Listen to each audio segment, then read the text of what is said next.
Hi there, traders. This is Brad Gilbert with the FX Market Insight for Tuesday, the 14th of April.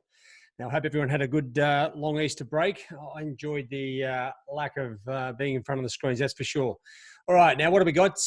Well, there's a few things sort of drifting around, but there's no sort of crazy action just at the moment.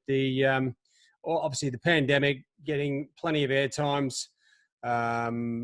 Just mixed views here around equity markets. You've got some analysis of what the Fed's doing. Dollar CAD, well, there's a bit of news there with OPEC coming out and so they're going to cut oil. Bit of an oil pack cut. It's put a bit of a bid tone under the CAD. Dollar CAD's drifted lower, but funnily enough, oil's come back to where it was. So we'll have to see how that goes. But generally, just looking at the overall news, it's just more around what's been happening now. End of last week, it was all about the whole virus spread being contained, and that has taken a bit of the shine off the US dollar, which was playing as a bit of a safe haven play. Now, just have a look at the current pairs here. Now, this is all short-term basis, right? These are all hourly charts. Aussie is still ticking to the top side, as is the Kiwi. Now, this is just on pretty much, in my opinion, on the weak dollar. Euros, more trading sideways. It's topped out a couple of times there. Now sort of sitting around 109.20. Sterling is the one pair, obviously, after hitting 114, back up above 125. It looks to me like it's running out of steam up here, but it's a hell of a move. And then there's dollar CAD starting to drift lower. As I said, with that oil pack, it was coming into play. Oil was sitting around 27, 28 bucks. It's back at 22.80. Now that's a bit of a concern. Looks like someone stitched someone up there. If they were looking to reduce supply, someone sold a cartload of oil to shift things there. Dollar yen, you know what? Still within recent ranges. The bias is down, but you know what? Still within that current range. So what that does for me, I've just made a couple of tweaks here to the daily trade routine. Now, market conditions, I'll just start at the top. Market conditions, they're not bad, right? The major pairs, the FX pairs in particular, are trading technically very well. Obviously, our good friend, the virus, is the main catalyst here. All right, now, active pairs. I've got a few pairs that are sort of active here at the moment. Now, this is where I've made a few updates. Sterling, the overall trend is up, okay? It's been going up on their hourlies and dailies, but to me, it is stalling, and we've got support at 125.7. I think this could be a chance for a sell on a break back down, whereas you look at something like gold, well, it's still going up and up. If anything, I'd probably look to be buying dips until we get some sort of major clarity on this whole pandemic sort of easing.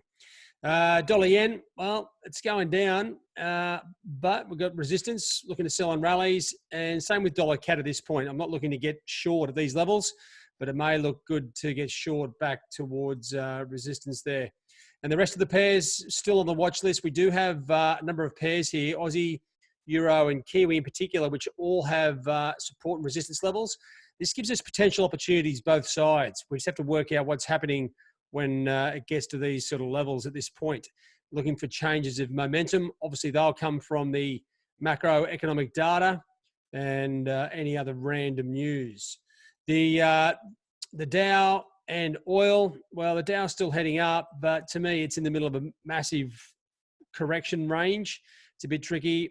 Oil, well, sideways at the moment, and there's neutral price action. I'm not really sure what to make of it. If anything, I like the idea of potentially getting short under 22 bucks. It sort of sounds weird because it hasn't been this low for so long, but it looks like it may potentially drift lower. You got to think that OPEC oil pact, which is just being rolled out, should give it, will keep it steady at least. All right, now, fundamental drivers. Now, this is the aspect of the market where, usually we're looking for this to give the markets momentum. We've got some interesting numbers coming out this week. So, obviously, business numbers, business confidence numbers, yeah, you know what? They're sort of important, but in this environment, they're all going to be pretty weak anyway, as we know. And same with US retail sales. You have to have a look at see how the impact of all these shutdowns, what they've had on retail sales. I think this month, April, and from here on in, the data is going to have all that sour problems of the pandemic. So this is where we're going to start to see, I think equity markets start to take a tumble if these numbers start to capitulate. Bank of CAD, well, the Bank of Canada is going to be in the spotlight. We've got their interest rate decision and statement followed by the press conference. I think it's going to be more of the same from what we've seen from all the central banks, which is noted on this column over here. You can keep a close eye on that. Now, to me, employment is one of the key numbers that we are looking around. Aussie employment, well, you know what? We're looking for a drop from sort of 5% to at least 10%. I wouldn't be surprised to see it higher unemployment. So the employment change is going to be a bit of an interesting one for the Aussie.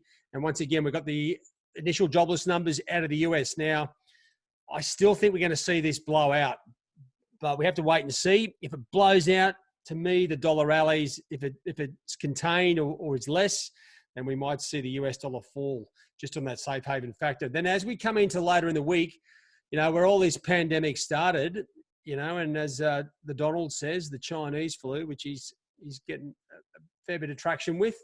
We've got a whole range of data: retail sales, industrial production, employment or unemployment, and GDP numbers out of China.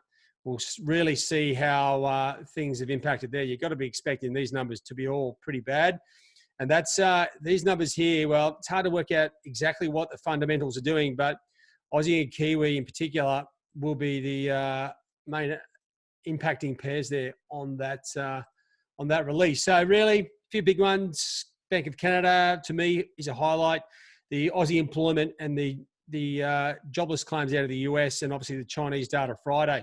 And that's where we are coming into Tuesday, right? So we've had the whole market's had a bit of a break from the pandemic. What we have to wait and see is what's going on with this whole risk on, risk off scenario. So close of trade, okay, I think it was Thursday, US equities slightly down. You can see the Asian equities starting on a positive note here just at the moment. That's probably from a lack of data. To me, we've got pretty good setup here on the majors. Okay, the dollar is behaving the same way against all majors. So the dollar pair's going down and the other pair's going up. Now, this is, to me, that's a sign of normal, good trading conditions, right? That's a first port where I will look at and make sure I can see what's going on there. It makes sense. If I just come back over here to the risk profile, or my risk template, as I call it, you can start to have a look around here and piece together the pairs that you should really be highlighting or focusing on. Pretty neutral start here for the metals. As I mentioned, the US equities slightly down. The Asian equities heading into the positive, into the green. That puts sort of the risk on, risk off pairs, the risk pairs, as you might want to call it, into pretty neutral territory.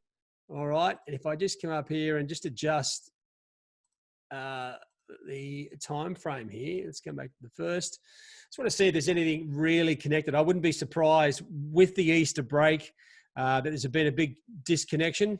And funnily enough, you can find a bit of diamonds in the rough. Kiwi yen seems to be the highest correlating factor with the S&P and Dow Jones and the S&P minis. So keep an eye on Kiwi yen, right?